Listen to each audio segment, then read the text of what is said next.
अस्सलाम वालेकुम student, class 7 subject नाज़रा, लेक्चर 5 लेक्चर है। आज हमारा सबक नंबर 3 है हमारा पर्दे का बयान। आज हम सबसे पहले पर्दे का बयान पढ़ेंगे, ठीक है। इसमें पर्दे के आदाब बताए हुए हैं, ठीक है। पर्दे का बयान यानी सबसे पहले इस्लाम ने हमें रहन सहन के आदाब सिखाए हैं, यानी और पकीज़ा जिंदगी गुजारने का तरीका सिखाया है। यानी इसमें आ जाता है पर्दे के आदाब, यानी पर्दे का अदब भी आ जाता है कि हमें जिंदगी गुजारने के लिए किन चीज़ों की और किन तरीकों की ज़रूरत है। जैसे कुरान मजीद में इरशाद है, घरों में करार के साथ रहो और बनाओ सिंगार, दिखाती ना फिरो, जैसा कि पहली जहालियत में दिखाया जाता था।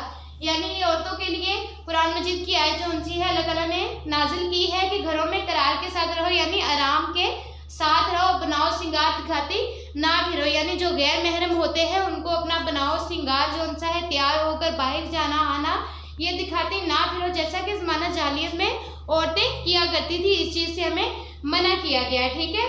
यहाँ मैं आपको दिखा देती हूँ पेज, यानी जो आपने इसको अच्छे से पढ़ लेना है, रीडिंग कर लेनी इसको मैं आपको एक दफ़ा अच्छे से पढ़ देती हूँ।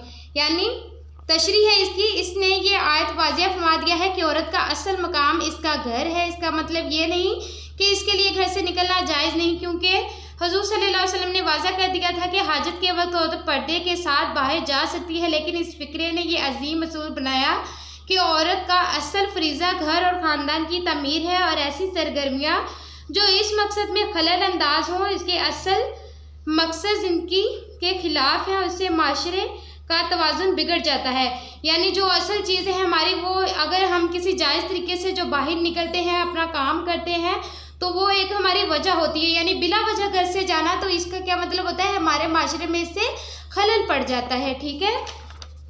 इसी तरह हमारा अगला पेज है, यानी एक औरत जिसका नाम हज़रत उम्मे खला है, नकाब लगाए हुए अपने शहीद बेटे के बारे में पूछने के लिए आई। किसी ने इनसे कहा, इस हालत में भी तुम्हारे चेहरे पर नकाब है, जबकि तुम्हें अपने बेटे की शहादत की खबर मिल चुकी है। तो हज़रत उम्मे खला दर ने ये सुनकर कहा, मैंने अपना बेटा खोया है, शर्मो हया नहीं खोई। यानी एक सहाबी की बीवी है जो, यानी उनको देखें कि उन्होंने किस तरह अपनी हया और पर्देदारी का सबूत दिया है। यानी हज़रत आयशा फरमाती हैं, हमने रसूल सल्लल्लाहु अलैहि वसल्लम के साथ हालत एहराम में सफ़र में थी। जब काफ़िले के लोग हमारे पास से गुजरे तो हम में से हर एक अपने सर से चेहरे तक चादर लटकाए लेती थी, यानी चादर लटका लेती थी, पर्दा कर लेती थी, ठीक है। फिर जब वो गुजर जाते तो हम चादर हटा लेती, ठीक है। इन वाक़या से वाज़िया तौर पर मालूम हो गया कि चेहरे का पर्दा ज़रूरी है, इसलिए चेहरा ही औरत के हुस्न का असल मरकज़ होता है। यानी जो महरम होते हैं, मर्द होते हैं, उनको अपनी तरफ खींचता है। यानी गैर मर्दों के सामने चेहरा खोलना जायज़ नहीं। जिस तरह औरतों के लिए ज़रूरी है कि वो नामहरम मर्दों से पर्दा करें, इसी तरह ये भी ज़रूरी है कि नामहरम मर्दों को ना देखें, यानी ये भी पर्दे के दायरे में आ जाता है, ठीक है। ये आपने अच्छे से कर लेना है। यानी नीचे भी हदीस है, हज़रत उम्मे सलमा वाली हदीस, कि वो और हज़रत मैमूना हुज़ूर सल्लल्लाहु अलैहि वसल्लम के साथ ही अचानक नबीना साहबी हज़रत अब्दुल्ला बिन उम्मे मक्तूम तशरीफ़ लाए, और ये बात पर्दे का हुक्म उतरने के बाद की है। तो रसूल सल्लल्लाहु अलैहि वसल्लम ने फरमाया, तुम दोनों इससे पर्दा कर लो। तो उन्होंने कहा कि ये तो नबीना है, इस शख्स तो नबीना है। तो आप सल्लल्लाहु अलैहि वसल्लम ने फरमाया, वो शख्स नबीना है, तुम तो नबीना नहीं हो। तो इससे हमें मालूम हुआ कि चाहे कोई मर्द देखता है या नहीं देखता, हमें उसकी तरफ नहीं देखना चाहिए जो गैर महरम है, ठीक है।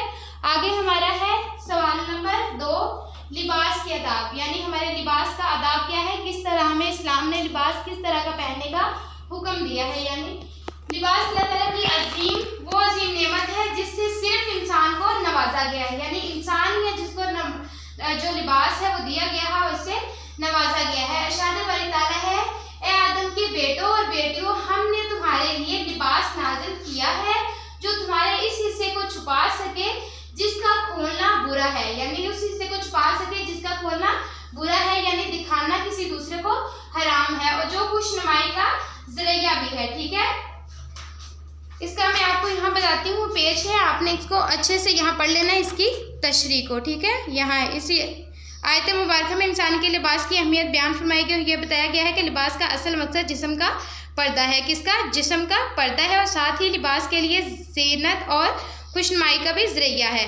और अच्छे लिबास की ये सिर्फ होनी चाहिए कि वो दोनों मकासद पूरे करे, और जिस लिबास से पर्दे का मकसद हासिल ना हो वो इंसानी फितरत के ख़िलाफ़ है, यानी वो लिबास हमें नहीं पहनना चाहिए। रसूल सल्लल्लाहु अलैहि वसल्लम ने फरमाया, जहन्नमियों के 2 गिरोह ऐसे हैं जिन्हें मैंने अभी तक नहीं देखा, यानी इनका वजूद बाद में होगा। इनमें से एक गिरोह इन औरतों का होगा जो बज़ाहिर कपड़े पहने हुए होंगी मगर फिर भी वो नंगी होंगी और मर्दों को अपनी तरफ माइल करेंगी, और इनके सर पखनी ऊँटों के कोहान की तरह होंगे। ऐसी औरतें जन्नत में दाखिल नहीं होंगी और ना ही जन्नत की खुशबू सूंघ सकेगी। हालांकि जन्नत की खुशबू दूर दूर तक फैली होती है और बहुत दूर से आती है।